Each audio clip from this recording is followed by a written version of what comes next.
Jane Eyre by Charlotte Bronte. Chapter 19.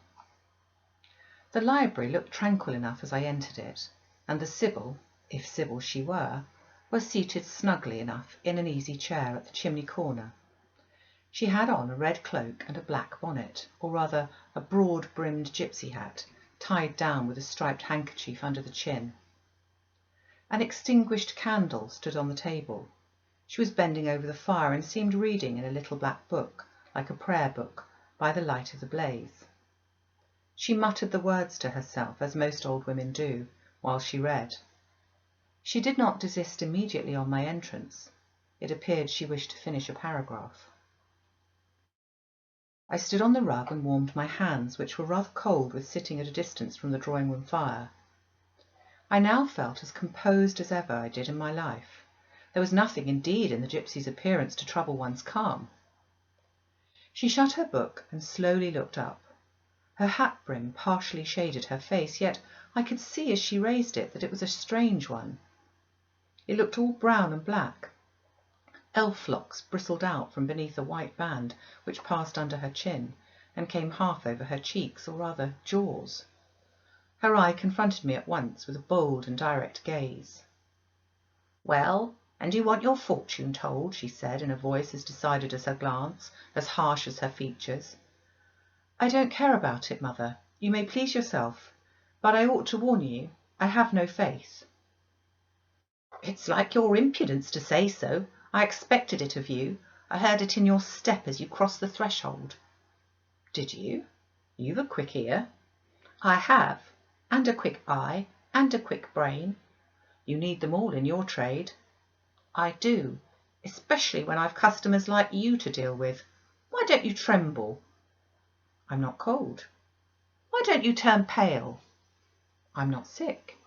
"Why don't you consult my art?" "I'm not silly." The old crone nickered a laugh under her bonnet and bandage. She then drew out a short black pipe, and lighting it, began to smoke. Having indulged a while in this sedative, she raised her bent body, took the pipe from her lips, and while gazing steadily at the fire, said very deliberately, "You are cold, you are sick, and you are silly." "Prove it," I rejoined. "I will in a few words. You are cold because you are here alone. No contact strikes the fire from you that is in you. You are sick because of the best of feelings, the highest and the sweetest given to man, keeps far away from you.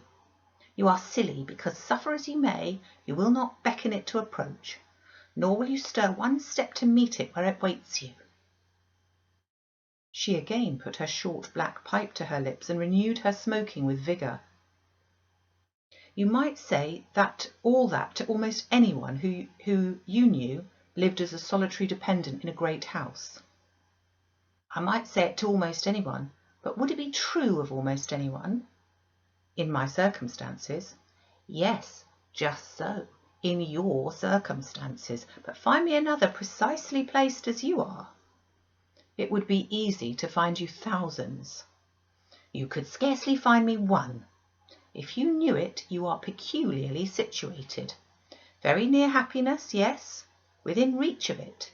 The materials are all prepared. There only wants a movement to combine them. Chance laid them somewhat apart. Let them be once approached, and bliss results." "I don't understand enigmas. I never could guess a riddle in my life."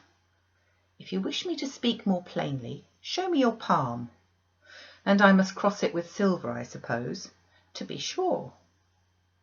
I gave her a shilling. She put it into an old stocking foot which she took out of her pocket, and having tied it round and returned it, she told me to hold out my hand. I did. She approached her face to the palm and pored over it without touching it. "It is too fine," said she. "I can make nothing of such a hand as that, almost without lines. Besides, what's in a palm? Destiny's not written there." "I believe you," said I. "No," she continued, "it's in the face, on the forehead, about the eyes, in the eyes themselves, in the lines of the mouth. Kneel and lift up your head." Ah, now you are coming to reality, I said as I obeyed her. I shall begin to put some faith in you presently. I knelt within half a yard of her. She stirred the fire so that a ripple of light broke from the disturbed coal. The glare, however, as she sat, only threw her face into deeper shadow. Mine it illuminated.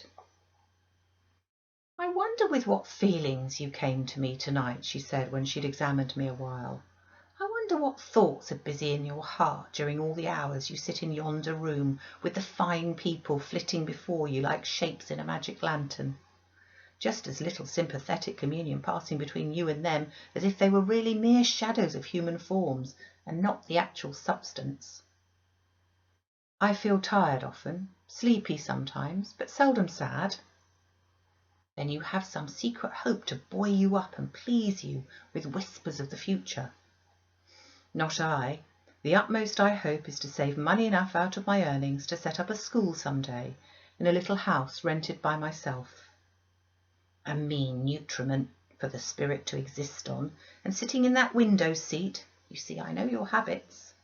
"You've learned them from the servants." "Ah, you think yourself sharp. Well, perhaps I have. To speak truth, I have an acquaintance with one of them, Mrs. Poole." I started to my feet when I heard the name. "You have you?" thought I. There is diablerie in the business after all. "Don't be alarmed," continued the strange being. "She's a safe hand, is Mrs. Poole, close and quiet. Anyone may repose confidence in her. But as I was saying, sitting in that window seat, do you think of nothing but your future school? Have you no present interest in any of the company who occupy the sofas and chairs before you? Is there not one face you study, one figure whose movements you follow with, at least, curiosity?" "I like to observe all the faces and all the figures." "But do you never single one from the rest? Or, it may be, two?" "I do, frequently, when the gestures or looks of a pair seem telling a tale. It amuses me to watch them." "What tale do you like best to hear?" "Oh, I've not much choice. They generally run on the same theme. Courtship, and promise to end in the same catastrophe, marriage." "And do you like that monotonous theme?" "Positively. I don't care about it. It's nothing to me." "Nothing to you? When a lady, young and full of life and health, charming with beauty and endowed with the gifts of rank and fortune, sits and smiles in the eyes of a gentleman you—" "I what?" "You know, and perhaps think well of." "I don't know the gentlemen here. I've scarcely interchanged a syllable with one of them. And as to thinking well of them, I consider some respectable and stately and middle-aged, and others young, dashing, handsome, and lively. But certainly they're all at liberty to be the recipients of whose smiles they please, without my feeling disposed to consider the transaction of any moment to me." "You don't know the gentlemen here? You've not exchanged a syllable with one of them? Will you say that of the master of the house?" "He's not at home." "A profound remark, a most ingenious quibble. He went to Millcote this morning and will be back here tonight or tomorrow. Does that circumstance exclude him from the list of your acquaintance, blot him, as it were, out of existence?" "No, but I can scarcely see what Mr. Rochester has to do with the theme you had introduced." "I was talking of ladies smiling in the eyes of gentlemen, and of late so many smiles have been shed into Mr. Rochester's eyes that they overflow like 2 cups filled above the brim. Have you never remarked that?" "Mr. Rochester has a right to enjoy the society of his guests." "No question about his right. But have you never observed that, of all the tales told here about matrimony, Mr. Rochester has been favoured with the most lively and the most continuous?" "The eagerness of a listener quickens the tongue of a narrator," I said, this rather to myself than to the gypsy, whose strange talk, voice, manner had by this time wrapped me in a kind of dream. One unexpected sentence came from her lips after another, till I got involved in a web of mystification and wondered what unseen spirit had been sitting for weeks by my heart, watching its workings and taking record of every pulse. "Eagerness of a listener?" repeated she. "Yes, Mr. Rochester has sat by the hour. his ear inclined to the fascinating lips that took such delight in their task of communicating. And Mr. Rochester was so willing to receive and looked so grateful for the pastime given him. You've noticed this? Grateful? I cannot remember detecting gratitude in his face. Detecting? You have analysed then, and what did you detect if not gratitude? I said nothing. You have seen love, have you not? And looking forward, you've seen him married and beheld his bride happy. Not exactly. Your witch's skill is rather at fault sometimes. What the devil have you seen then? Never mind. I came here to inquire, not to confess. Is it known that Mr. Rochester is to be married? Yes, and to the beautiful Miss Ingram. Shortly. Appearances would warrant that conclusion, and no doubt, though with an audacity that wants chastising out of you, you seem to question it. They will be superlatively happy pair. He must love such a handsome, noble, witty, accomplished lady, and probably she loves him, or if not his person, at least his purse. I know she considers the Rochester estate eligible to the last degree, though, God pardon me, I told her something on that point about an hour ago, which made her look wondrous grave. The corners of her mouth fell half an inch. I would advise her black-aviced suitor to look out. If another comes with a longer or a clearer rent roll, he's dished. But, mother, I did not come to hear Mr. Rochester's fortune. I came to hear my own, and you've told me nothing of it. Your fortune is yet doubtful. When I examined your face, one trait contradicted another. Chance has meted you a measure of happiness, that I know. I knew it before I came here this evening. She has laid it carefully on one side for you. I saw her do it. It depends on yourself to stretch out your hand and take it up. But whether you will do so is the problem I study. Kneel again on the rug. Don't keep me long, the fire scorches me. I knelt. She did not stoop towards me, but only gazed, leaning back in her chair. She began muttering. The flame flickers in the eye shines like dew, it looks soft and full of feeling, it smiles at my jargon, it is susceptible, impression follows impression through its clear sphere, where it ceases to smile, it's sad, an unconscious lassitude weighs on the lid, that signifies melancholy resulting from loneliness. It turns from me, will not suffer farther scrutiny. It seems to deny by a mocking glance the truth of the discoveries I've already made, to disown the charge both of sensibility and chagrin. Its surprise and reserve only confirm me in my opinion. The eye is favourable. As to the mouth, it delights at times in laughter. It is disposed to impart all that the brain conceives, though I dare say it would be silent on much the heart experiences. Mobile and flexible, it was never intended to be compressed in the eternal silence of solitude. It is a mouth which should speak much, and smile often, and have human affection for its interlocutor. That feature too is propitious. I see no enemy to a fortunate issue but in the brow, and that brow professes to say, I can live alone if self-respect and circumstances require me to do so. I need not sell my soul to buy bliss. I have an inward treasure born with me which can keep me alive if all extraneous delights should be withheld or offered only at a price I cannot afford to give. The forehead declares, reason sits firm and holds the reins, and she will not let the feelings burst away and hurry her to wild chasms. The passions may rage furiously, like true heathens as they are, and the desires may imagine all sorts of vain things, but judgment shall have the last word in every argument, and the casting vote in every decision. Strong wind, earthquake, shock, and fire may pass by, but I shall follow the guiding of that still, small voice which interprets the dictates of conscience.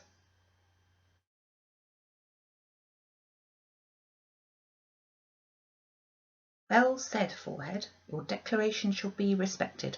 I have formed my plans, right plans I deem them, and in them I have attended to the chains of conscience, the counsels of reasons. I know how soon youth would fade and bloom, perish if in the cup of bliss offered but one dreg of shame or one flavour of remorse were detected, and I do not want sacrifice, sorrow, dissolution. Such is not my taste. I wish to foster, not to blight, to earn gratitude, not to wring tears of blood, no, nor brine. My harvest must be in smiles, in endearments, in sweets. That will do, I think. I rave in a kind of exquisite delirium. I should wish now to protract this moment ad infinitum, but I dare not. So far I have governed myself thoroughly.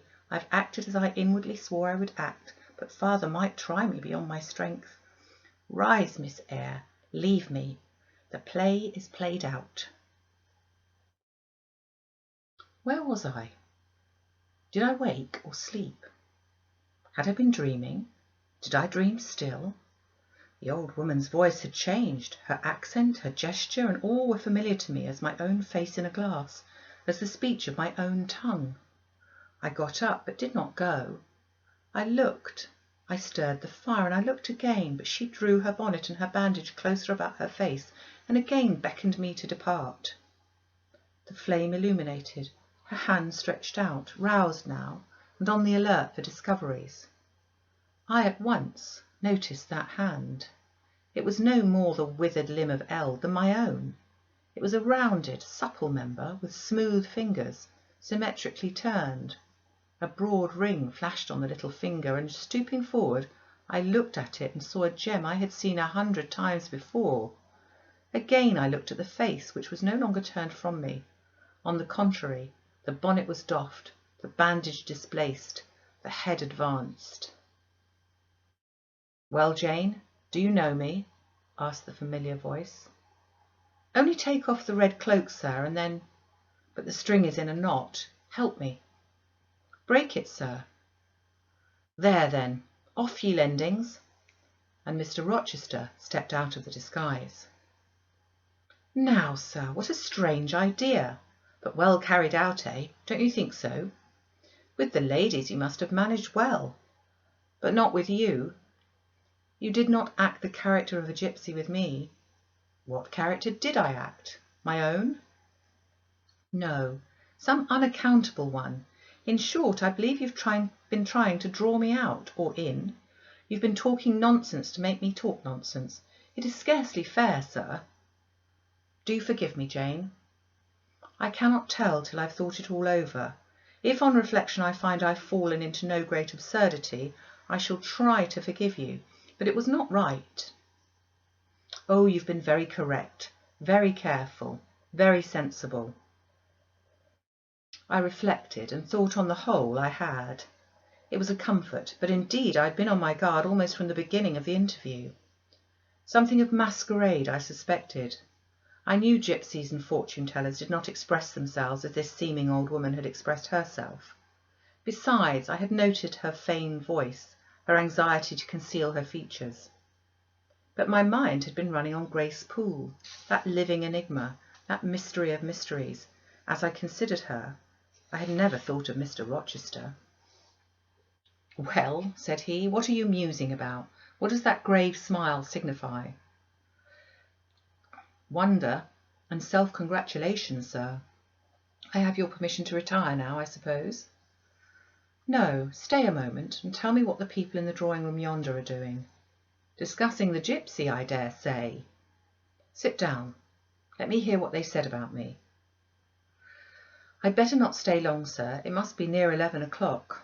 Oh, are you aware, Mr. Rochester, that a stranger has arrived here since you left this morning?"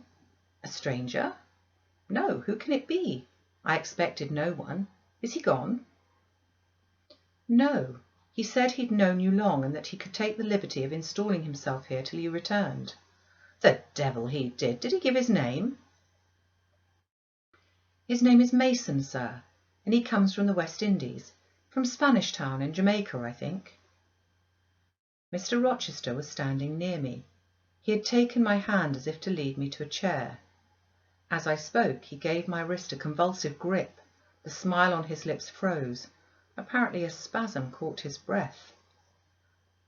"Mason? The West Indies?" he said, in the tone one might fancy a speaking automaton to enunciate its single words. "Mason? The West Indies?" he reiterated, and he went over the syllables 3 times, growing, in the intervals of speaking, whiter than ashes. He hardly seemed to know what he was doing. "Do you feel ill, sir?" I inquired. "Jane, I've got a blow." I've got a blow, Jane. He staggered. Oh, lean on me, sir. Jane, you offered me your shoulder once before. Let me have it now. Yes, sir, and my arm. He sat down and made me sit beside him. Holding my hand in both his own, he chafed it, gazing on me at the same time with a most troubled and dreary look.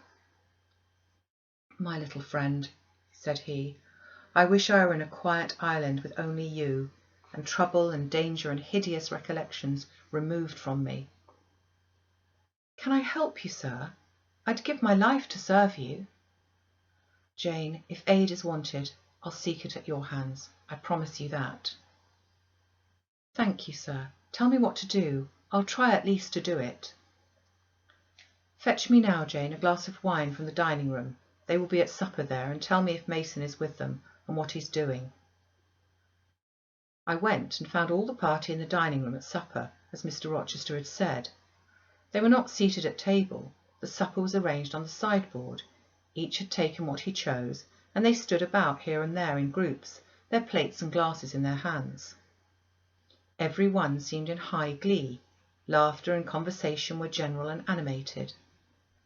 Mr. Mason stood near the fire, talking to the Colonel and Mrs. Dent, and appeared as merry as any of them. I filled a wine-glass. I saw Miss Ingram watch me frowningly as I did so. She thought I was taking a liberty, I dare say. And I returned to the library. Mr. Rochester's extreme pallor had disappeared, and he looked once more firm and stern. He took the glass from my hand. Here is to your health, ministrant spirit, he said. He swallowed the contents and returned it to me. What are they doing, Jane? Laughing and talking, sir. They don't look grave and mysterious, as if they'd heard something strange. Not at all. They're full of jests and gaiety. And Mason? He was laughing too. If all these people came in a body and spat at me, what would you do, Jane? Turn them out of the room, sir, if I could. He half smiled. But if I were to go to them, and they only looked at me coldly, and whispered sneeringly amongst each other, and then dropped off and left me one by one, what then? Would you go with them? I rather think not, sir. I should have more pleasure in staying with you. To comfort me? Yes, sir, to comfort you as well as I could. And if they'd laid you under a ban for adhering to me? I probably should know nothing about their ban, and if I did I should care nothing about it. Then you could dare censure for my sake? I could dare it for the sake of any friend who deserved my adherence, as you, I am sure, do. Go back now into the room, step quietly up to Mason, and whisper to his ear that Mr. Rochester is come and wishes to see him. Show him in here, and then leave me. Yes, sir. I did his behest. The company all stared at me as I passed straight amongst them. I sought Mr. Mason, delivered the message, and preceded him from the room. I ushered him into the library, and then I went upstairs. At a late hour, after I had been in bed some time, I heard the visitors repair to their chambers. I distinguished Mr. Rochester's voice and heard him say, "This way, Mason. This is your room." He spoke cheerfully. The gay tones set my heart at ease. I was soon asleep.